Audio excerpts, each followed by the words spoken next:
শরীরে না, ইগোতে লাগলো। জরিনা, স্যান্ডেলটা কিন্তু খুব শক্ত। ওরে বাবা, অস্ত্র শস্ত্র বের হচ্ছে কেন?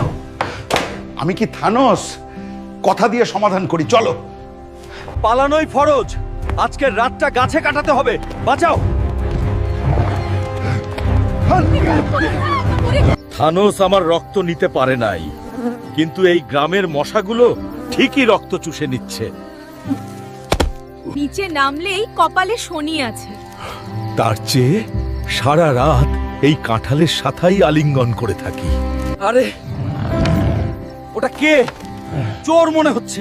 আমার বাড়িতে চুরির সাহস। ও জানে না বাড়ির মালিককে। ওরে বাবা গো! চোর চোর, কে কোথায় আছো? বাঁচাও। বউদের ইজ্জত বাঁচাতে হালকের এন্ট্রি নেওয়ার সময় হয়েছে। অ্যাকশন! ভয় নাই জরিনা, তোমার সবুজ হিরো চলে এসেছে। ওরে বাপরে, এটা মানুষ না জিন? ভাই আমাকে খাইয়েন না, আমি ভুল বাড়িতে ঢুকছিলাম। তুই জানিস না এটা কার বাড়ি? এখানে চুরি করতে হলে ইন্স্যুরেন্স করে আসতে হয়। ও মা, তুমি তো আসলেই কাজের। এক হাতেই চোর ধরে ফেললা। যা ভাগ, আর যদি এই দিকে দেখি তোকে দিয়ে ফুটবল খেলবো। দেখলে তো, আমি শুধু খাই আর ঘুমাই না, সিকিউরিটি গার্ডের কাজও করি। এখন তো একটা থ্যাঙ্কস দাও। নাও পানি খাও। যাক, চোর তাড়ানোর জন্য হলেও তোমার বডিটা কাজে লাগলো। হায় হায়, চোর তাড়াতে গিয়ে তুমি টিউবওয়েল ভেঙে ফেলছো। এখন পানি খাবো কই থেকে?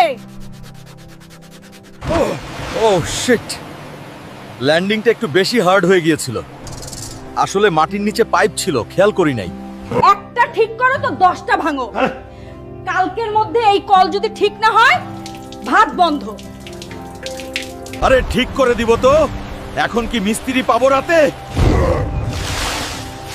একটু শান্ত হও সবাই। যাই বলো, দিন শেষে নিজের বাড়িতে বউদের হাতের রান্না খাওয়ার মজাই আলাদা। যদ্য ঝাল একটু বেশি হয়েছে।